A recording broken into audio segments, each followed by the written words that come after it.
it like for you over there during that? Not much fun, I tell you. No. And Did you see the movie A Bridge Too Far? have you seen that movie? Yeah. That's what I learned exactly right there. Is it one of your Our favorites? favorites, yeah. He remembers it vividly. Yep. He was in church with his family. When it on started, a Sunday morning, and all these paratroopers came over. all of a sudden we came out of the church and there was the sky. I full. thought that he stopped service. He stopped the service, of course he did, Yeah. because everything was so loud from those gliders. Didn't make any noise, but the gliders were pulled by transport planes that were very, very noisy. And then they came over the church, and he said, I might as well discontinue this service right now. And he said, well, go to the end. And then we came out of the church, and the whole sky was full with blue, yellow, white, green, and parachutes. And every parachute had a specific mark what it was, you see. And it was just covered with equipment. I mean, what they didn't hang on a parachute, it was unbelievable. And then the gliders just came, and there was no engine in the glider, you know, nothing. So they came and they landed on the header. The header is, you know what header is? Heather Oh, is Heather, a plant. yeah. The plant? Erica. It's called Erica. It's Erica That's why called we in named her Holland, you Erica. know. Oh, it's called Erica? Yeah, it's called Erica.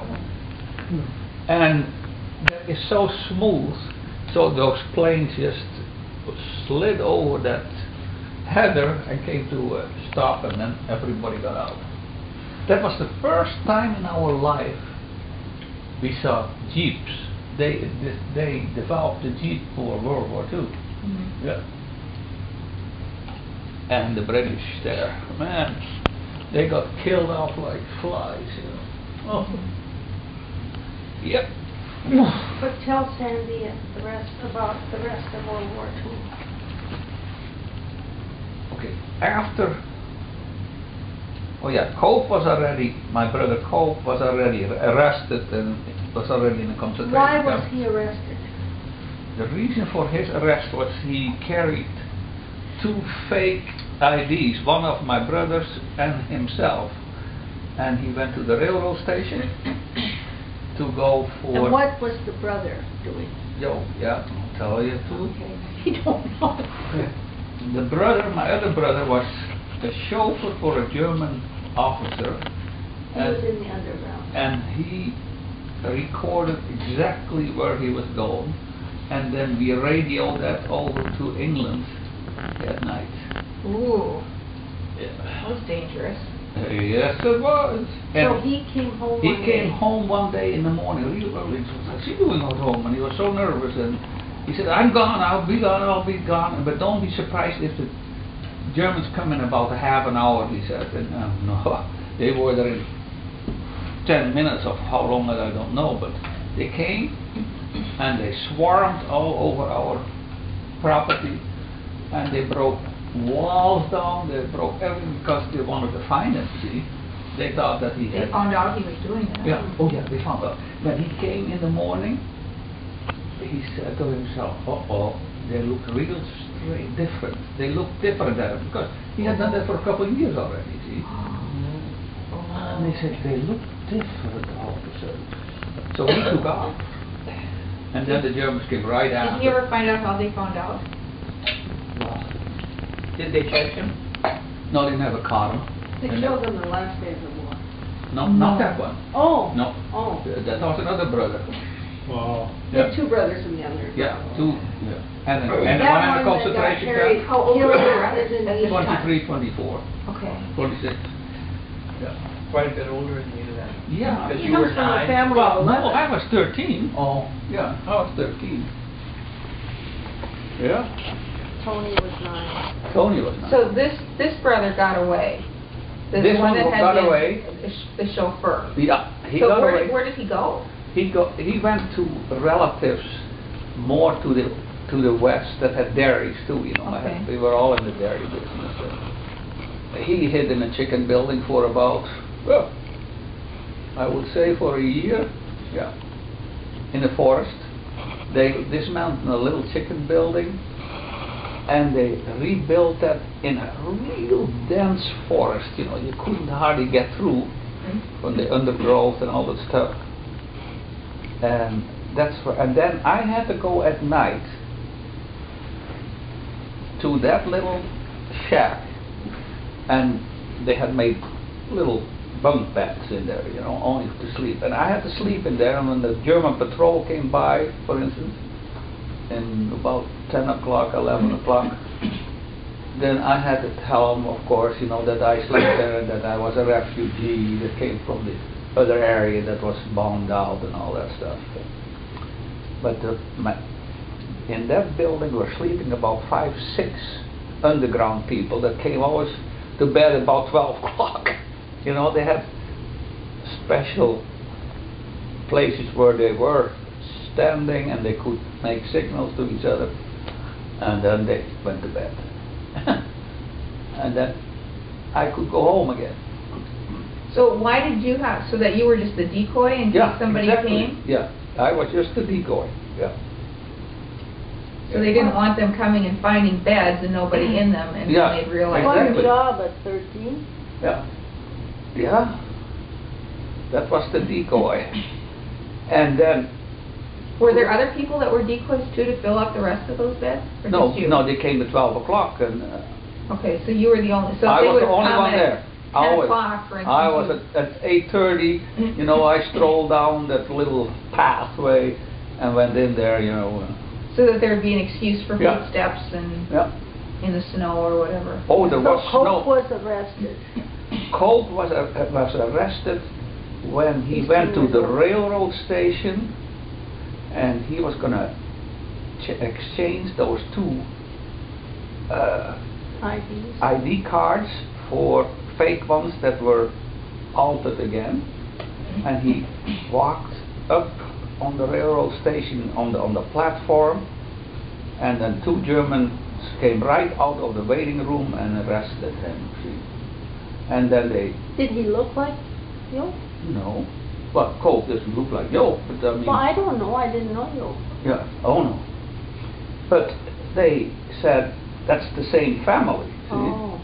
Because they were looking for Joop all the time where he was, but they couldn't find him, and then they grabbed Cope. But Cope had Joop's ID in his pocket too, so...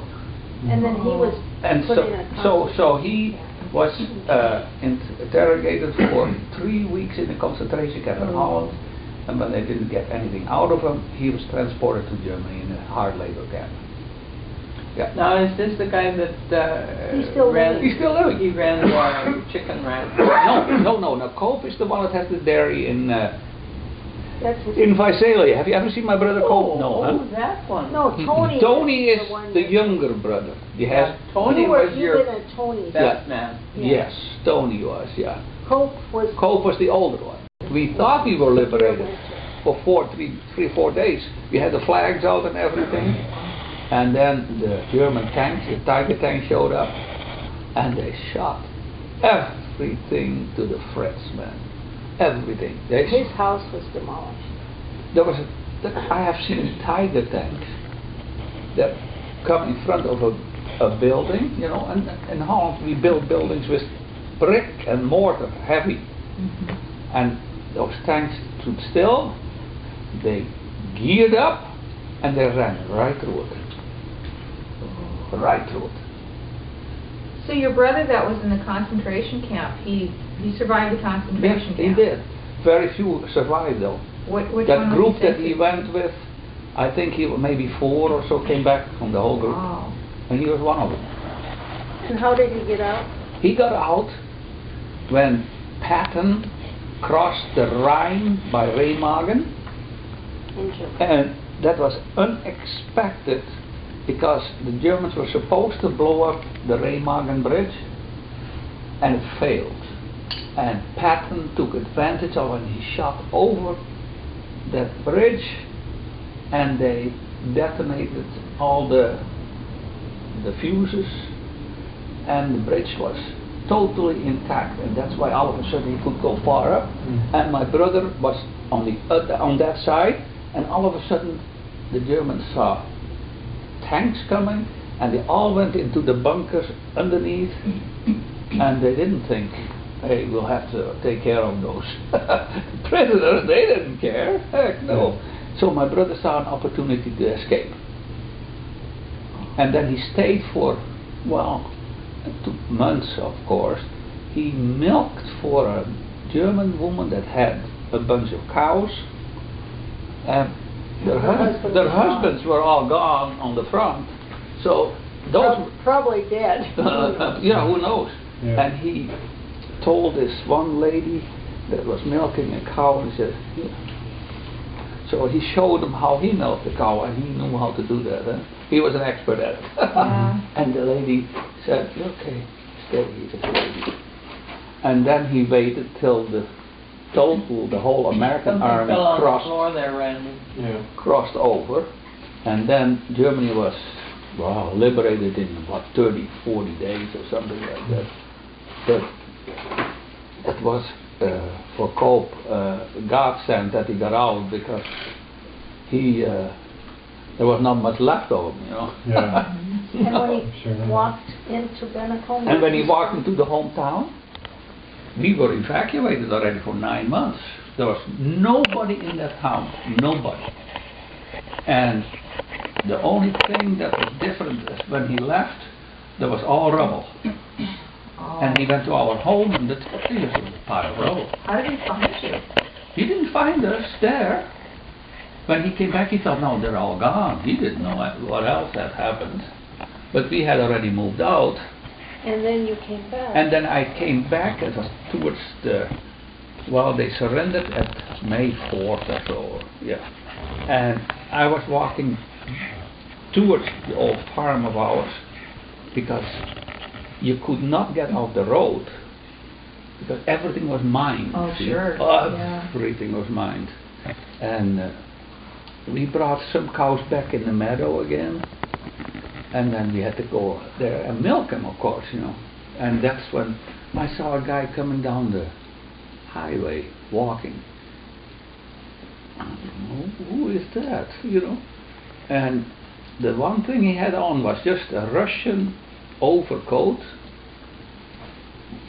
shoes that he had made out of tires from the rubber, and a cap he had on, a Russian or a German army cap, because he got shaved every so many days, because if they were escaping, then the Germans always lifted the cap up when they saw you, so to see if he was not an escapee from a prison camp or something. Yeah. But the Jews got numbers on engraved in their arms, but we were no He Jews. remembers Jews being picked up in the school. In my school class? Oh yeah. All of a There were a sudden, lot of Jewish people living in Holland. the Germans came in the morning about 10 o'clock when everything was in session, Two Jewish and they people. looked around and said, The one became an ambassador to Israel from England. out, And she has a tree planting Never in saw him Israel back. for her. We never She saw went him back. there and, was there for You her. watched that movie, A Bridge Too Far, and that he lived through that. Wow. Yeah. Yeah. It's quite something. But my brother that escaped, and so to say, that he was an informer, when the war was over, there was an outcry about the Japanese, of course. They had invaded the South Pacific, see? And that was Dutch territory in those days. There were colonies. Holland had colonies. We were this big, and we had colonies that were that big, you know. Java, Sumatra, Borneo, Celebes, New Guinea, and all those islands. West Indies? No, East Indies. Oh. The West Indies are in South America, and the East Indies are under, well, what you say, the Philippines, and then below are the Dutch. And I had lots of cousins that were all engineers in the oil industry, you see, and the Shell was unbelievable big already then. Wow. Can you imagine how it is now? It was big, yeah. So anyway, he said, oh, I will volunteer. So they drummed up a volunteer army for And about... this is after one brother was already killed. And he volunteered to His go to parents Indonesia, you know, to wanted get... And those days it was Sukarno was what you would call... The president. The president, he declared himself president. He spoke fluently Dutch because he studied in Holland. But when the Japanese came, he said, hey, those Dutch people have always been after us, and now the Japanese come. He said, they are our liberators, you see. So he collaborated with the Japanese. So my brother went with the whole contingent of the whole area, what was it, about 1,500 or so, you know, to Indonesia, and he got killed there, see. So he never came home again. Is that on the last day of the war? No, that was, the war was over already, see. There was was a brother that got another killed? brother. Oh, And, wow. and I had another brother, that was the last day of the war that he got shot, killed, the last day. How many brothers and sisters did you have to be? How many kids were in your family? 11. 11. Hank was And I was second to the youngest. number 10, I guess. Yeah, I was number 10. And was number 11 a boy or a girl? Tony, yeah, he lives up, A boy. you know Tony. Yep. He just celebrated his 50th. Tony was his best man at his wedding. Yeah, Yeah. yeah. And Cope is the brother that was in the concentration camp. And he has a never dairy in talked about Visalia. His experiences tell. He and his wife went to Michael's wedding in Pittsburgh with us. And after the wedding, Hank and Cope and Erica's current boyfriend at that time. At that time. They went to a bar and they sat, and that's the first and last time Cope talked Talked a about lot about it, yeah. it. That thing bothered me. Boys in America are just in awe, you know. You You've know, never they heard didn't anybody. talk about, What? they don't talk about it in Norway either. No, huh? And during the war there, what's her name? Solveig. They said they wore bark off of trees for shoes. Yeah. Oh yeah, Yeah. no. It Oh, yeah. wasn't pretty. Well, we call that in Holland wooden shoes. Oh. Yeah, I didn't wear shoes till I was what? How old? They had nothing up there, you know. About 13, 14 And or there so, was- because there were there's no a movie shoes. made about We had no electricity. Norway We and had invasion nothing. too, and I can't Everything was think of the gone. name of that. And Where the planes came over. I know more about Holland than I do about Norway. I don't know. I tell you, What I that was in movie is charge anymore, but of I the did at 40 one time. people group to keep them warm. That meant I had to go to the forest and cut trees, man. Mm. I cut trees that big Oh. and higher than anything. And then that I must have been had, a full-time job. oh yeah, well the schools were occupied by the German soldiers. Yeah, I didn't get much education in those 4 or 5 years, you know. No. Yeah, the Germans in Bennekom, where I lived, they came one day. All of a sudden, the Germans came with 4, 5, 6 trucks.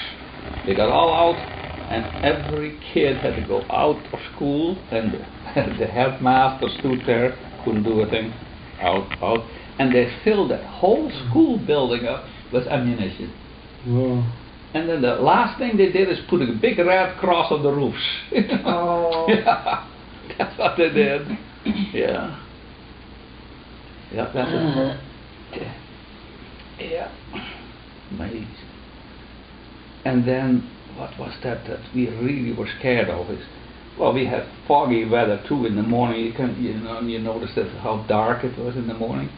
And the Russians, the Germans were experimenting with the V1 and the V2 that are forerunners of the rockets. The one guy, he was very advanced in it, and they were experimenting finally that the rockets could go straight up and then go to England, and England got a good rocket attack, but most of the time those things didn't work, you know. They failed, and the one thing they did is they shot them up in southern Germany, And then they came over Holland, and they had to be all to go to London, and there was one straight line, see? But in the mechanism of the motoring, they turned around most of the time. And they came back, and then there was no more, they didn't have any more guidance system, so they let them go wild. And sometimes you saw the thing going like this, you see. But when it is foggy, you don't see anything, and then you heard only my ooh, ooh, and there was unbelievable noise. And one fell in our hometown, and it made a crater. Now I bet you that 5, 6 of those buildings could go in there and you wouldn't even see them. You know, that big. Wow. And then my mother said, well, it's getting a little dangerous out here, yeah.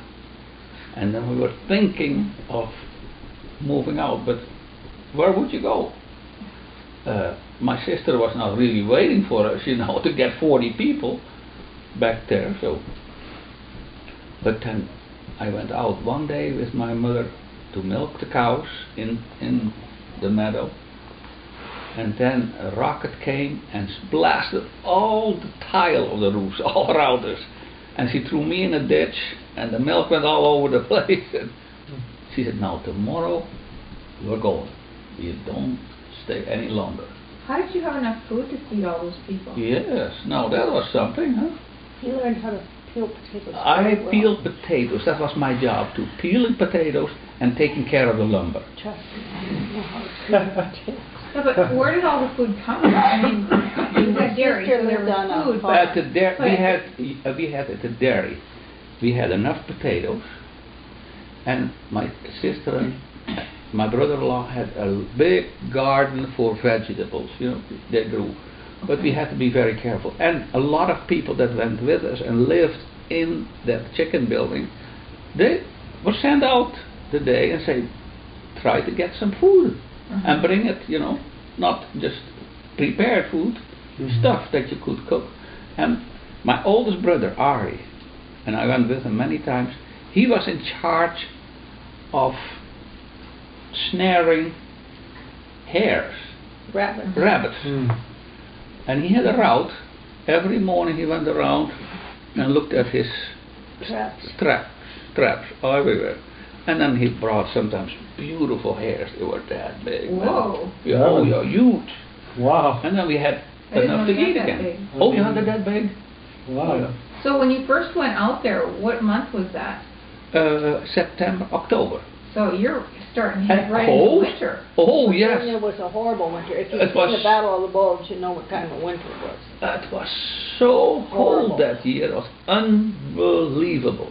And we had put on that corrugated metal of that chicken building, we had put sods on top and all kinds of stuff on the side of the building. And then in the building itself, we had an area in the middle, and there was a big stove, stove sitting, and I had to take care of the firewood. And the women slept on this side, and the men slept on that side. 40 people in one building. No water, except a little pump in the wash,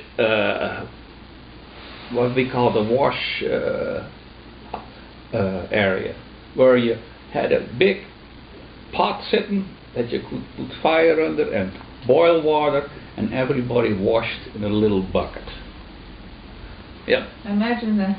And then everybody in the Very morning nice. hours was very He still anxious doesn't to take get out of showers bed, every man. day. You know, it's We were very you're not anxious. used to that, right? Showers every day. No. When did we They get still a clean. we never had, well, we got running water. When did we get running water? Oh, please. We never got 19 running water, right? In 1940 or so. We didn't get it till 1968. A little ripe at times.